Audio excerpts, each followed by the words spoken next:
প্রশ্নটা হলো যে আমাদের এই পৃথিবীতে কেন এত ধর্ম সৃষ্টি হয়েছে।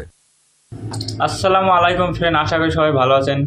তো ফ্রেন্ড, আজকের ভিডিওতে একটি হিন্দু আমাদের সবার প্রিয় ডক্টর জাকির নায়েককে প্রশ্ন করলো যে পৃথিবীতে এত ধর্মের সৃষ্টি কেন হয়েছে, পৃথিবীতে এত ধর্ম কেন।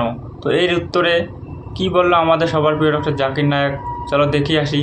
তো ফ্রেন্ড, ভিডিওটা শুরু করার আগে আপনারা যদি আমাদের চ্যানেলটিকে সাবস্ক্রাইব করেনি সাবস্ক্রাইব করে দেবেন, তো পাশে থাকা বেল আইকনটিকে বাজিয়ে দেবেন, আর ভিডিওটা ভালো লাগলে লাইক কমেন্ট শেয়ার করবেন। চলো শুরু করি আজকের ভিডিও। আসসালামু আলাইকুম স্যার। ওয়ালাইকুম আসসালাম। আমার নাম হলো এস.কে. রন্দর্নে, deputy engineer, government of Maharashtra, water supply department. আমি একজন অমুসলিম, নন মুসলিম। আমার প্রশ্নটা হলো যে আমাদের এই পৃথিবীতে কেন এত ধর্ম সৃষ্টি হয়েছে, আমাদের চারপাশে এত বেশি ধর্ম কেন। এখানে একটা সেন্টেন্স লেখা আছে পিস টিভি লোগোর নিচে, যে পিস টিভি মানবতার সমাধান। এখানে আমার মতামত হলো এই যে শান্তির জন্য জ্ঞান আর বিজ্ঞতার প্রয়োজন। ধন্যবাদ। ভাই একটা প্রশ্ন করলেন যে পৃথিবীতে এত ধর্ম কেন, এটা প্রথম প্রশ্ন। আর তারপর একটা মন্তব্য করলেন যে শান্তি মানবতার সমাধান, এটা পিস টিভির স্লোগান। শান্তির জন্য প্রয়োজন জ্ঞান আর বিজ্ঞতা। আমি আপনার সঙ্গে একমত। আপনার প্রশ্নের প্রথম অংশটা নিয়ে যদি বলি যে পৃথিবীতে কেন এত বেশি ধর্ম, আমাদের বুঝতে হবে যে সর্বশক্তিমান ঈশ্বর আমাদের স্রষ্টা আল্লাহ সুবহানাহু ওয়া তাআলা পাঠিয়েছেন মাত্র একটা ধর্ম। আল্লাহ পবিত্র কোরআনে বলেছেন সূরা আলে ইমরান অধ্যায় নম্বর 3 আয়াত নম্বর 19, ইন্নাদ-দীনা ইনদাল্লাহিল ইসলাম। একমাত্র ধর্ম, একমাত্র জীবন দর্শন যেটা আল্লাহ তাআলার গ্রহণযোগ্য, সেটা আল্লাহ তাআলার কাছে আত্মসমর্পণ করা। আল্লাহ তাআলা মাত্র একটা ধর্মই পাঠিয়েছেন। আর যত নবী রাসূল পৃথিবীতে এসেছেন, যেমন ধরেন আদম, ইব্রাহিম, মুসা, ঈসা, মুহাম্মদ, ওনারা সবাই শান্তিতে থাকুন। তারা মানুষকে একটা শিক্ষাই দিয়েছেন, আল্লাহর কাছে আত্মসমর্পণ করা। এখন আরবি ভাষায় যদি কেউ আল্লাহ তাআলার কাছে আত্মসমর্পণ করে তাহলে তাকে বলা হয় মুসলিম। আর ইসলাম, এই আরবি শব্দটার মূল আরবি শব্দটা হচ্ছে সালাম, যার মানে শান্তি। এর আরেকটা মূল আরবি শব্দ হচ্ছে সিলম, যার মানে আল্লাহ তাআলার কাছে নিজের ইচ্ছাকে সমর্পণ করা। তাহলে এক কথা ইসলাম মানে আল্লাহ তাআলার কাছে আত্মসমর্পণের মাধ্যমে শান্তি অর্জন করা।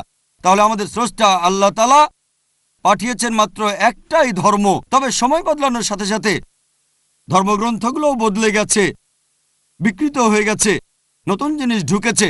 আর এই ধর্মগ্রন্থ বদলানোর ব্যাপারে আল্লাহ পবিত্র কোরআনে বলেছেন সূরা বাকারা অধ্যায় নম্বর 2 আয়াত নম্বর 79, ফাওয়াইলুল লিল্লাযিনা ইয়াকতুবুনাল কিতাবা বিআইদিহিম সুম্মা ইয়াকুলুনা হাযা মিন ইনদিল্লাহ লিয়াশতারু বিহি সামনান কালিলা ফাওয়াইলুল লাহুম মিম্মা কাতাবাত আইদিহিম ফাওয়াইলুল লাহুম মিম্মা ইয়াকসিবুন। দুর্ভোগ তাদের যারা নিজ হাতে কিতাব রচনা করে আর বলে এটা আল্লাহর নিকট হতে। তারা এটা বলে তুচ্ছ মূল্য প্রাপ্তির জন্য। তাদের রচনার জন্য শাস্তি তাদের, যা উপার্জন করে সেজন্য শাস্তি তাদের। আল্লাহ তাআলা পাঠিয়েছেন অনেক আসমানি কিতাব, অনেক ইনস্ট্রাকশন ম্যানুয়াল। সময় বদলানোর সাথে সাথে এই ইনস্ট্রাকশন ম্যানুয়াল আল্লাহর এই আসমানি কিতাব বদলে গেছে। যখন কোনো কিতাব বিকৃত হয়ে গেছে, আল্লাহ নতুন রাসূল পাঠিয়েছেন আর নতুন কিতাব।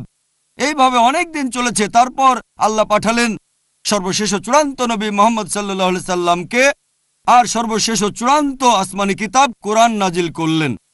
এর আগে যেসব নবী রাসূল এসেছিলেন, আমাদের প্রিয় নবী মুহাম্মদ সাল্লাল্লাহু আলাইহি সাল্লাম বলেছেন যে আল্লাহ তাআলা এই পৃথিবীতে 1,24,000 নবী রাসূল পাঠিয়েছেন। পবিত্র কোরআনে মাত্র 25 জনের নাম বলা হয়েছে, অন্যদের নাম আমরা জানি না। হতে পারে একজন প্রশ্ন করেছিল, আপনি কি মনে করেন, একজন হিন্দু আমাকে এই প্রশ্নটা করেছিল, আপনি কি রামকে আল্লাহর রাসূল বলে মানেন, অথবা শ্রীকৃষ্ণকে কি আল্লাহর রাসূল বলে আপনি মানেন? আমি বলবো, যেহেতু নামটা কোরআন হাদিসে উল্লেখ করা নেই, আমি জানি না। হতে পারে রাসূল অথবা নাও হতে পারে, নিশ্চিত করে বলতে পারছি না। তবে একথাটা মানতে হবে, যেসব নবী রাসূল এসেছেন নবী মুহাম্মদ সাল্লাল্লাহু আলাইহি ওয়াসাল্লামের আগে, তারা ছিলেন সেই সময় আর সেখানকার মানুষের জন্য। তাহলে রাম যদি আল্লাহ রাসূল হয়েও থাকেন, যদি কৃষ্ণ আল্লাহ রাসূল হয়েও থাকেন, তারা এসেছিলেন সেখানকার মানুষ আর সেই সময়ের জন্য। বর্তমানে পৃথিবীর সব মানুষ, তারা থাকতে পারে ভারতে, অথবা আমেরিকায় বা সৌদি আরবে বা কানাডায় বা ইংল্যান্ডে, পৃথিবীর যে কোনো জায়গায় তারা মানবে সর্বশেষ ও চূড়ান্ত নবী মুহাম্মদ সাল্লাল্লাহু আলাইহি সাল্লামকে এবং সর্বশেষ ও চূড়ান্ত আসমানী কিতাব পবিত্র কোরআন। আল্লাহ আমাদের কথা দিয়েছেন সূরা হিজর অধ্যায় নম্বর 15 আয়াত নম্বর 9 যে আমি কোরআন অবতীর্ণ করেছি, সেটা আমি সংরক্ষণ করব। তাহলে আল্লাহ তাআলা পাঠিয়েছেন মাত্র একটা ধর্ম, সেটা হচ্ছে আল্লাহ তাআলার কাছে আত্মসমর্পণ করা।